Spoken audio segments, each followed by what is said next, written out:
ஸ்தோத்திரம். வாருங்கள் ஜெபம் செய்வோம். நல்ல ஆண்டவரே, நாங்கள் மறுபடியும் காத்திருக்கிறோம். இந்த நாளிலே ஆண்டவரே, நாங்கள் ஓசியா புத்தகம் 13ஆம் அதிகாரத்தை நாங்கள் சற்று ஆராய்ந்து சிந்தித்து தியானிக்கையிலே உம்முடைய வார்த்தையின் ஆழத்தை எங்களுக்கு நீர் போதித்தருளும், வியாக்கியானம் செய்தருளும். எங்களுக்கு பிரயோஜனமாய் ஆசீர்வாதமாய் உம்முடைய நாமம் மகிமைப்படும்படி இடைப்படும். இயேசுவின் மூலம் ஜெபிக்கிறோம் நல்ல பிதாவே, ஆமென். Today, friends, we are going to look at Hosea chapter 13. It's the second last chapter.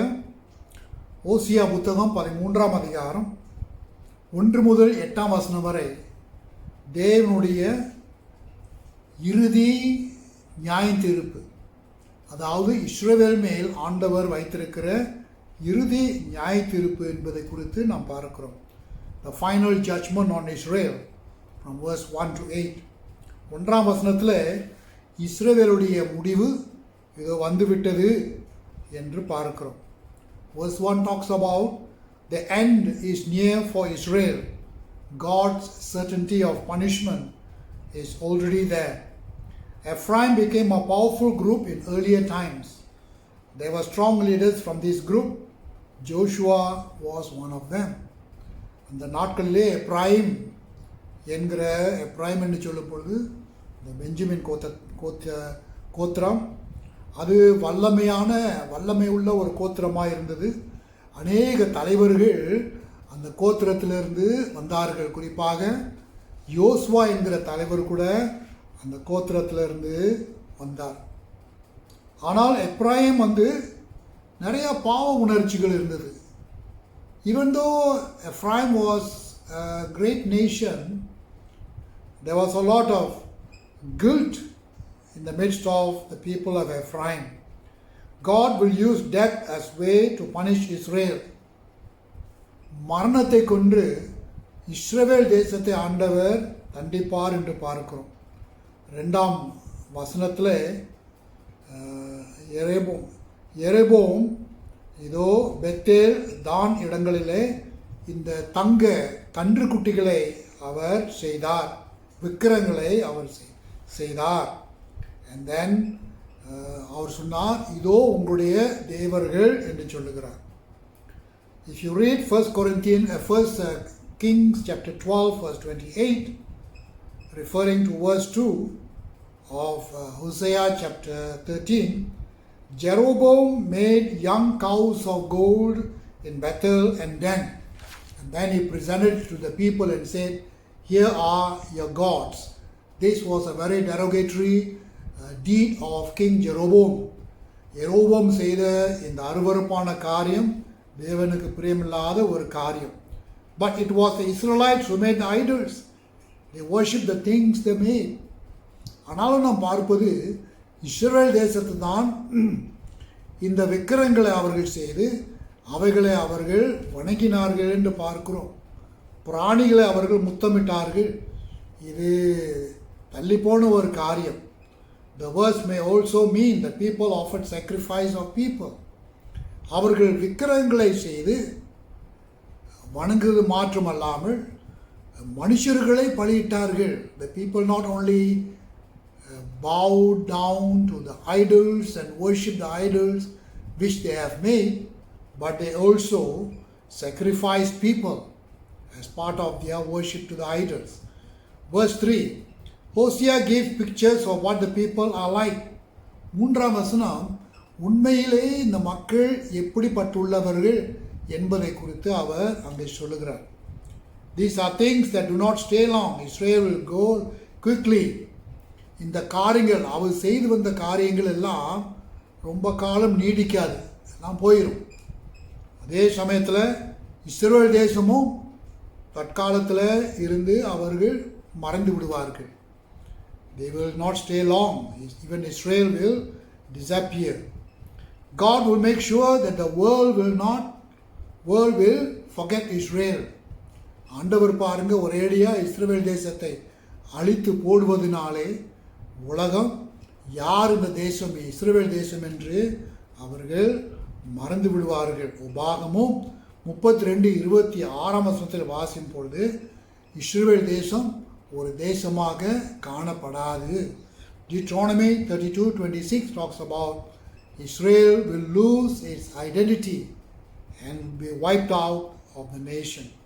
Verse 4, God says that He does not change, reminds them about the Sinai covenant. 4ஆம் வசனம் மறுபடியும் ஆண்டவர் சீனாய் மலையிலே இந்த இஸ்ரவேல் தேசத்தோடு செய்த உடன்படிக்கை அவர் ஞாபகப்படுத்துகிறார். The Sinai covenant is the giving of the commandments to the people of Israel, and where the Israel was born as a nation. It is God Himself whom the people must know. The gods are not there. அப்போ அந்த 10 கற்பனை நான் பார்க்கும் பொழுது அந்த 3 முதல் கற்பனைகள் தேவனை குறித்து பேசப்படுகிறது. இஸ்ரவேல் தேசம் மறக்க வேண்டியது விக்கிரகங்களை, ஆனால் அவர்கள் தேவனை மறந்து விக்கிரகங்களை நினைத்தார்கள். இது தேவனுக்கு பிடிக்காத ஒரு காரியம். Verse 5, it was in the desert that God remembered the covenant. 5ஆம் வசனத்தில் வனாந்திரத்தில் இருக்கும்போது தான் தேவன் அந்த உடன்படிக்கையை அவர் ஞாபகப்படுத்தினார் என்று பார்க்கிறோம். He gave the people what they needed. In Exodus chapter 16, யாத்ராம் 16ஆம் அதிகாரத்திலே நாம் பார்ப்போம், இந்த ஆண்டவர் இஸ்ரவேல் தேசத்தோடு உடன்படிக்கை செய்தபடினார் அந்த வனாந்திர பயணத்திலே அவர்களுக்கு தேவை உள்ள எல்லாவற்றையும் அவர் கொடுத்தார் என்று பார்க்கிறோம். As a child, Israel needed a father to stay alive. இஸ்ரவேல் தேசம் புதிதாய் பிறந்த ஒரு பிள்ளையை போல, ஒரு பிள்ளையை பாதுகாக்கும்படி ஒரு தந்தை தேவை. ஆக இந்த பரலோக தேவன் தான் இஸ்ரவேலுக்கு ஒரு தந்தையாய் இருந்தார். அதை அவர்கள் மறந்துவிட்டார்கள். 6ஆம் வசனம், verse 6, God gave everything they needed in the desert. வனாந்திரத்தில் என்னென்ன அவர்களுக்கு தேவைப்பட்டதோ எல்லாம் அவர் பூர்த்தி செய்தார். But they forgot Him. அவர் எவ்வளவு உண்மை உள்ளவராய் அவருடைய தேவைகள் எல்லாம் சந்தித்த போதும் அவர்கள் தேவனை மறந்து விட்டார்கள். இது உபாகமும் 8:14, 6:11, 14, 11ஆம் அதிகாரம் 15ஆம் வசனம் 16ஆம் வசனத்தில் இவைகளை வாசிக்கலாம். Deuteronomy 8:14, 6:11-14 and 11:15-16 talks about how the people forgot the faithfulness of God. There was always a danger that the people would become proud.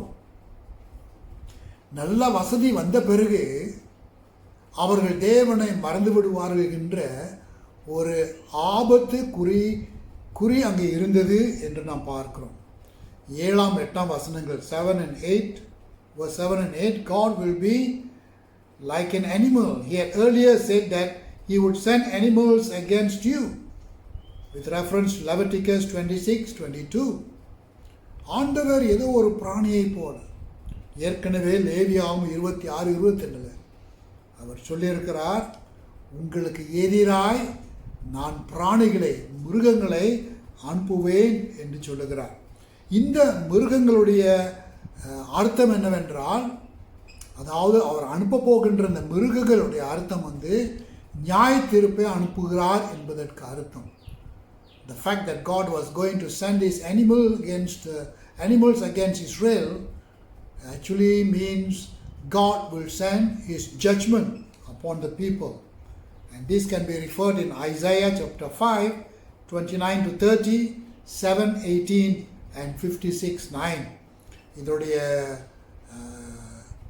விபரம் ஏசாயா 5:29-30 7ஆம் அதிகாரம் 18ஆம் வசனத்திலும் பிறகு 56ஆம் அதிகாரம் 9ஆம் வசனத்திலும் இந்த பிராணிகள் நியாய தீர்ப்பாக வருவார்கள் என்பதை குறித்து அங்கே எழுதப்பட்டிருக்கிறது. God will surprise Israel when He attacks her. இந்த எதிர்ப்பு இஸ்ரவேல் மேல் இந்த எதிர்ப்பு வரும் பொழுது இஸ்ரவேல் மக்கள் அதை எதிர்பார்க்காத அளவிலே அவர்கள் ஆச்சரியப்படுவார்கள். Assyria will be like these animals who will attack Israel.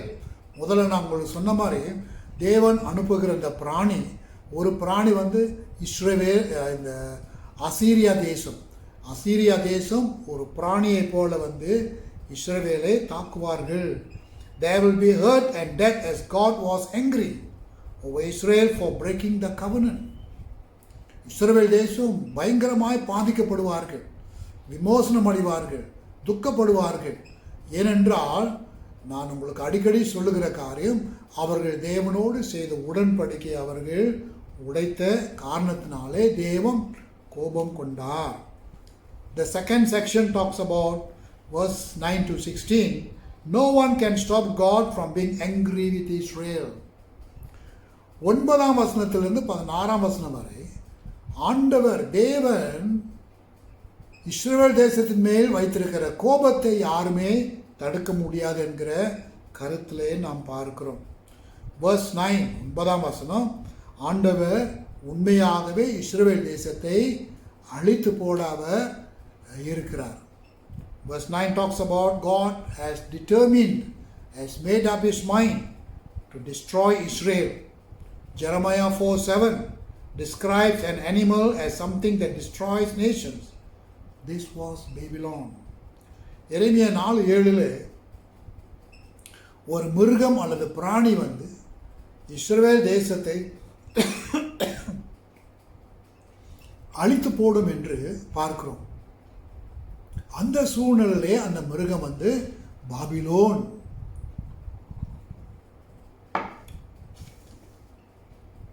Here it is God who destroys. God tells again that none can help them. இங்கேயும் கூட ஆண்டவர் சொல்கிறார், இஸ்ரவேல் தேசத்தை நான் அழித்து போடுவேன், ஆனாலும் எந்த ஒரு தேசமும் அவர்களுக்கு உதவி செய்ய முடியாது. The Israelites hoped that someone could come to help them. இஸ்ரவேல் தேசம் அழித்து போடுகிற, அதாவது இந்த அந்நிய தேசங்கள் அவர்களை தாக்கும் பொழுது யாராகிலும் உதவி செய்வார்களா என்று எதிர்பார்த்தார்கள். உதவி வரவில்லை. They wanted help against Assyria. பாருங்க, உங்களுக்கு நான் சொன்ன போது யூதா தேசத்தை பாபிலோன் தேசம் தாக்கினார்கள், இஸ்ரவேல் தேசத்தை அசீரியா தாக்கினது என்று பார்க்கும். ஆக அந்த இரண்டு எதிரிகளிடத்திலிருந்து யாரும் இவர்களை காப்பாற்றுவார்களா என்று எதிர்பார்த்தார்கள். அப்படிப்பட்ட உதவி வரவில்லை. 10ஆம் வசனத்தில் ஷல்மனாசா 5, இவர் அசீரியா தேசத்தை சேர்ந்த Rajan.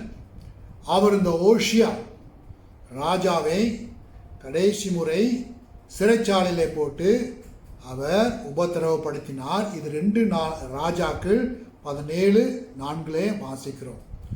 Verse 10 with cross reference to 2 Kings 17:4. Shalmaneser, 5th of Assyria, put Hoshea the king of Israel in prison and tortured him. The Assyrians probably took the king's family and the leaders as well.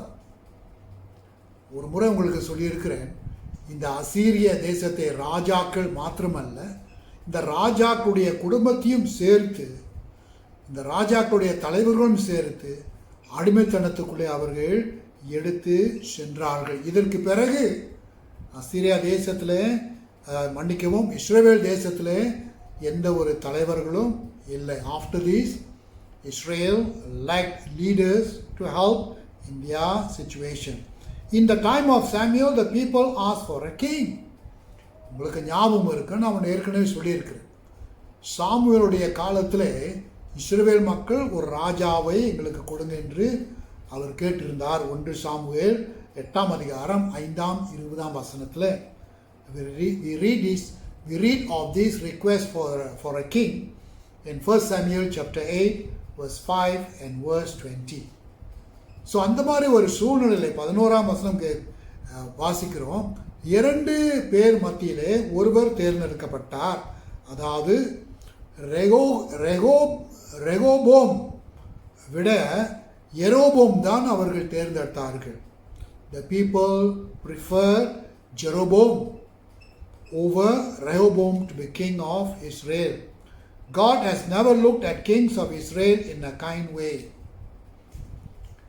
தேவன்தான் இஸ்ரவேல் தேசத்துக்கு ராஜாவாக இருக்க வேண்டும் என்று, இந்த தியோக்ரசி தேவன் ஆளுகிறவர் என்று அந்த மக்களிடத்திலே அவர் பிரயாசப்பட்டு, இப்பொழுது அந்த மக்கள் ஒரு ராஜாவை அவர்களே தேர்ந்தெடுத்தபடினால் இந்த காரியத்தின் மேல் தேவன் பிரியமாய் இல்லை. ஏனென்றால் பிறகு நாம் பார்ப்போம், இந்த இஸ்ரவேல் தேசத்துடைய ராஜாக்கள் பெரும்பாலும் தீமை செய்கின்ற ராஜாக்களாக இருந்தார்கள்.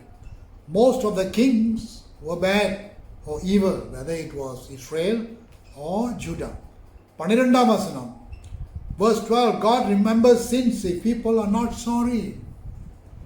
தங்களுடைய பாவங்களை குறித்து அவர்கள் மனஸ்தாபப்பட்டு மனம் திருந்தாவிட்டால் தேவன் தங்களுடைய பாவங்களை எப்பொழுதுமே நினைவு கூறுவார். He will remember the sins of the people if they are not sorry for it. God now needs to pay back to Israel for these sins.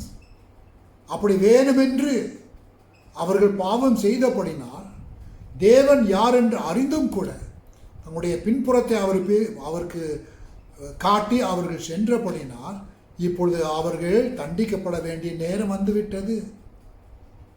Knowing God for who He is, the founder of Israel, the founder of the nation, the father of Israel, they turned their backs against God, their founder. And now it was time for Israel to pay back for their sins against God. Verse 13 is a picture of a child that is not born. 13 வசனம், இன்றும் பிறக்காத ஒரு குழந்தையை குறித்து ஒரு காட்சி. The child is not clever because it is not ready to come into the world and it will die. இந்த பிறக்க போகின்ற குழந்தை ஞானமுள்ள ஒரு குழந்தை கிடையாது. ஆனாலும் அந்த குழந்தை அப்படி பிறக்கக்கூடுமானால் அது ஆயத்தமில்லாதபடி வரும். ஆனபடினால் அந்த குழந்தை மரித்துவிடும் என்று பார்க்கிறோம். Perhaps if Israel becomes like a child, God will bless her again. ஒருவேளை இஸ்ரவேல் தேசம் ஒரு குழந்தையை போல ஒன்றும் செய்ய முடியாத அளவில் தத்தளித்து கொண்டு தேவனை பார்த்து தேவனை நோக்கி அவர்கள் வருவார்கள் என்றால் ஒருவேளை ஆண்டவர் அவர்களுக்கு மறுபடியும் உதவி செய்ய இருக்கக்கூடும். If only Israel could portray a picture of helplessness like a child, not knowing what to do, turning back to God, surely God will come to a help. Verse 14 is not very clear. Hosea says that there is no hope for Israel. 14 வசனம் முழுமையாய் தெளிவாக இல்லை. இருந்தாலும் Hosea தீர்க்கதரிசி சொல்லுகிறார், இனி இஸ்ரவேல் தேசத்துக்கு எந்த விதமான ஒரு நம்பிக்கையும் கிடையாது, அவர்கள் அதை இழந்து விட்டார்கள். But the verse is also about judgment. இந்த நம்பிக்கை இல்லாத சூழ்நிலையில தான் தேவனுடைய நியாய தீர்ப்பு வரும் என்று பார்க்கிறோம். God closes His eyes as to what will happen to Israel. ஆண்டவருக்கு தெளிவாய் தெரியும் இஸ்ரவேல் தேசத்துக்கு என்ன நடக்க போகுதென்று அவர் தீர்மானித்து விட்டார். இப்போ அசீரிய தேசம் இஸ்ரவேலை தாக்கும் பொழுது தேவன் ஏதோ நம்முடைய கண்களை மூடிக்கொண்டு அவர் தெரியாத மாதிரி இருப்பார். God has already foretold, predestined the judgment upon Israel.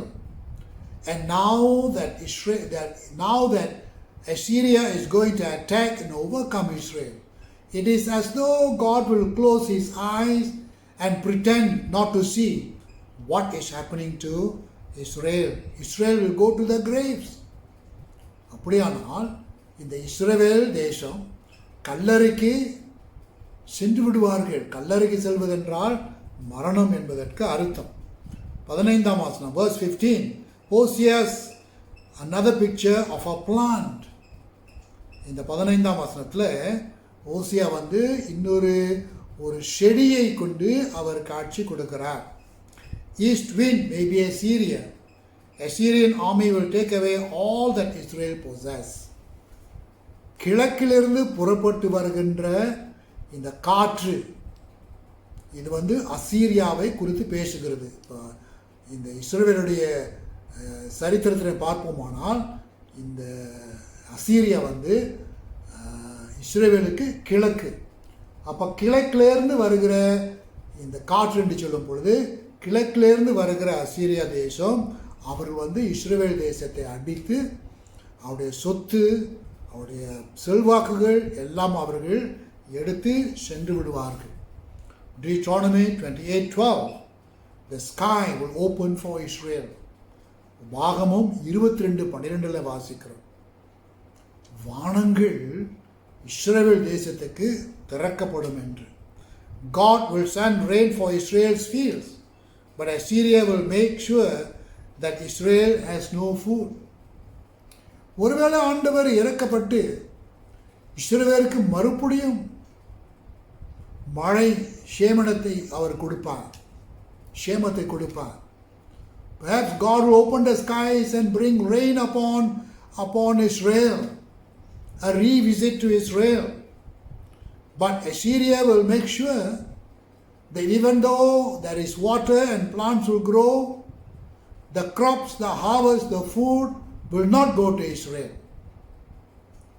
இஸ்ரவேல் தேசத்தை அசீரியா எப்படி தண்டிக்குமானால் பயிர்கள் வந்தாலும் கூட அந்த பயிர்கள் மூலமாய் அவர்கள் கிடைக்க வேண்டிய அந்த உணவு அசீரியா தேசம் கிடைக்காதபடி செய்து விடுவார்கள். Verse 16, Samaria was an important city for Israel. Hoshea, the king, lived in Samaria.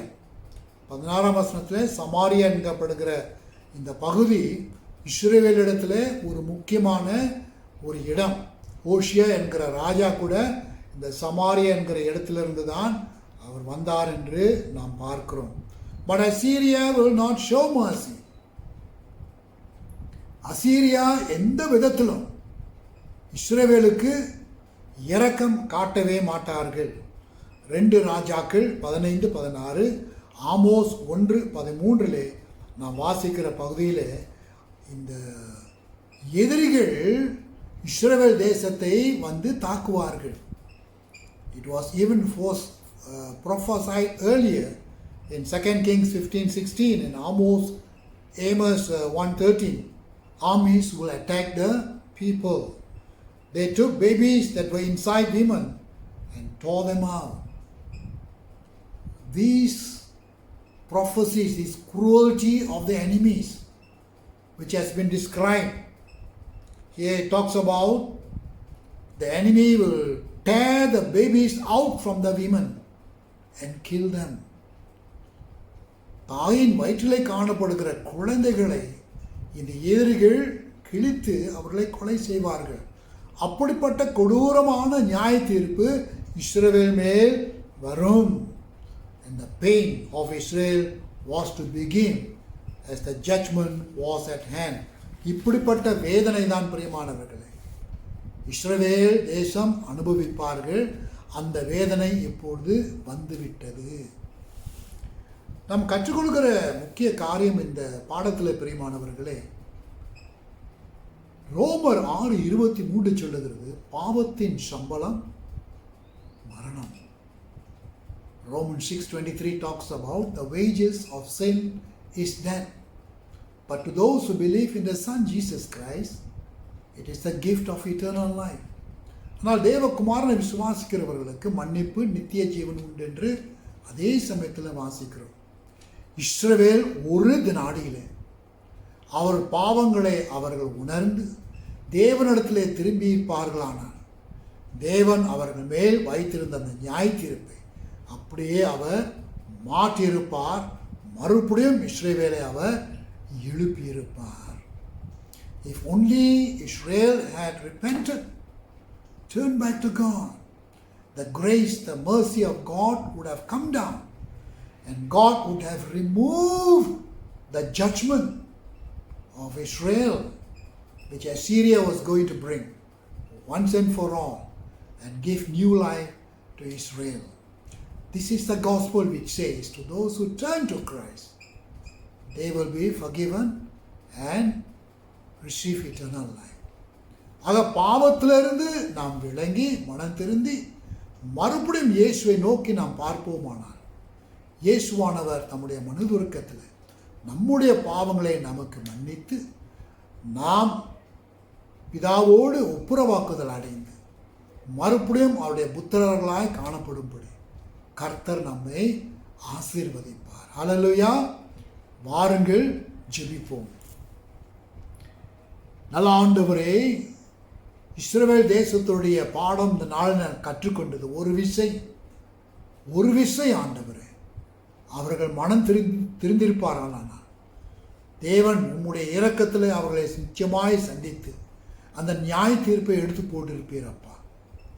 இந்த நாளிலே ஆண்டவரே, நாங்களும் கூட ஒருவேளை பாவம் செய்து கொண்டு இது பாவம் என்று அறிந்தும் நாம் செய்திருப்போமானால் தேவனுடைய நியாய தீர்ப்பு, இந்த பாவத்தின் சம்பளம் மரணம், அதாவது உம்மிடத்திலிருந்து ஒரு நித்திய பிரிவுக்குள்ளே நாங்கள் செல்லாது படிக்க எங்கள் பாவங்களை நாங்கள் இப்பொழுதே உணர்ந்து உம்மிடத்தில் நாங்கள் திரும்பவும் உம்மை நோக்கி பார்த்து அந்த பாவ மன்னிப்பை நாங்கள் பெற்று ஆண்டவரே, உம்முடைய நியாய தீர்ப்பு எங்களிடத்திலிருந்து நீர் விலக்கி போடுகிறீர் என்று நாங்கள் விசுவாசம் உம்முடைய பிள்ளைகளாய் மறுபடியும் பிதாவோடு ஒப்புரவாக்குதல் அடைவதற்கு நீர் உதவுகிறீர் என்பதற்காக உமக்கு நன்றி செலுத்தி எங்களை தாழ்த்தி ஒப்புக் கொடுத்து இயேசுவின் நாமத்தில் ஜெபிக்கிறோம் நல்ல பிதாவே. ஆமேன், ஆமேன். கர்த்தர் உங்களை ஆசீர்வதிப்பாராக. ஆமேன்.